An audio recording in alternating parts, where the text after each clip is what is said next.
Why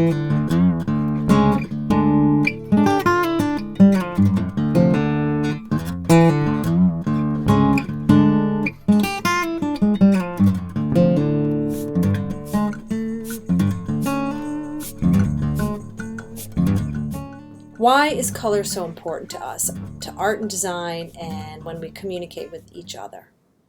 There are three primary reasons why color is so important. One, color is both art and science. Color theory has been written about and studied through many centuries. Two, color is not a physical property. It is perceived through our physiology and psychology. And three, color evokes an emotional response, a gut response. It suggests a mood or a depth of experience. So let's start with the science of color. What is color made up of? You see color because of light. Light is made up of electromagnetic wavelengths. When you're looking at something, these wavelengths bounce off of objects or come through the screen and then hit your eye's light-sensitive retina. Your retina is made up of cones that transmit information to your brain, and your brain interprets that information. Wavelengths fall into a visible spectrum of nanometers, and each one is assigned a color. An example would be wavelengths of 570 to 580 nanometers. This is the color yellow.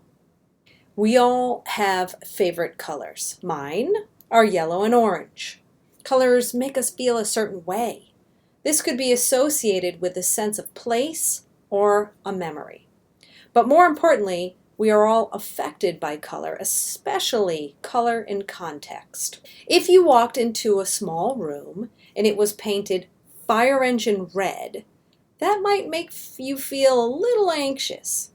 Though, if the same room was painted pale blue, it might make you feel calm. Many spaces such as hospitals, restaurants, transit hubs, or your own homes use color to make us feel a certain way.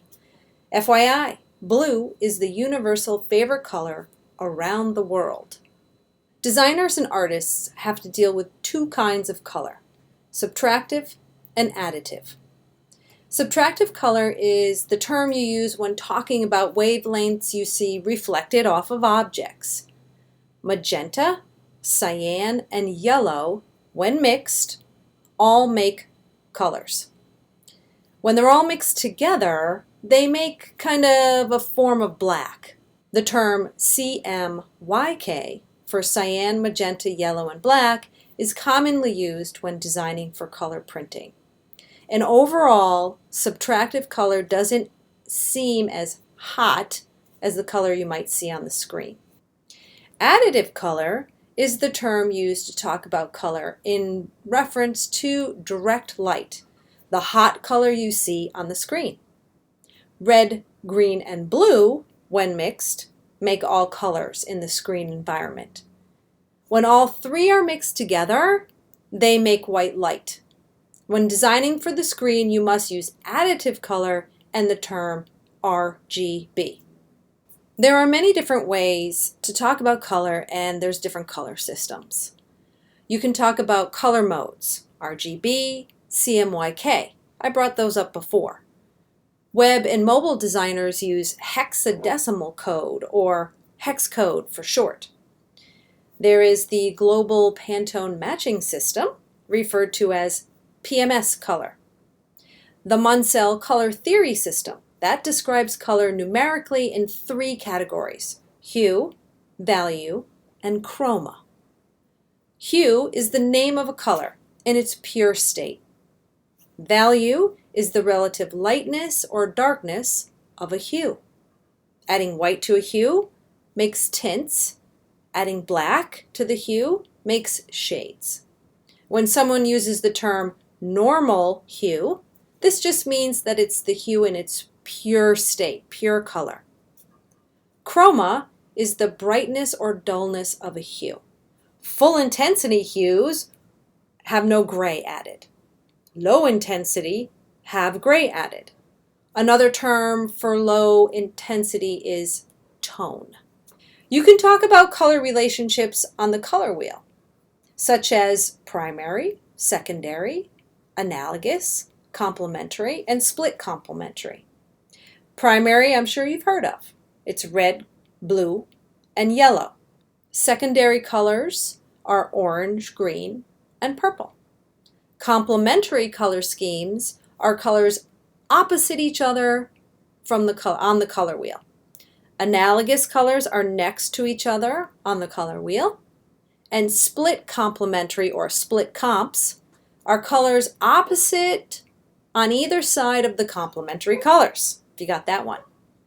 Finally, there are other types of relationships used in art and design, such as monochromatic, neutrals, chromatic neutrals, afterimage, and reverse afterimage. A monochromatic color scheme is a composition created using variations of one hue, the tints, the shades, and the tones. Neutrals are hues having all or no perceived or reflected light. Something like that might be white, black, or grays. An afterimage is seeing a hue's complement after staring at a hue for a long time period. The nerve endings in your eyes become fatigued, which produce the complement of the color in your vision. What is a reverse afterimage or a contrast reversal? It is a double illusion, seeing positive shapes in the negative space, and it's in the hue that you just were staring at. I just threw a lot of relationships at you, and I'm going to give you one more to think about. Color is always affected by other colors around it. You can test this out with your favorite color. Place it on a white surface and then place it on a darker or black surface. That color will look different just because of the color around it. Because color is so important in our lives, we shouldn't take it for granted. We need to understand its power and to use it to communicate. Design an experience for a client or just make yourself feel better.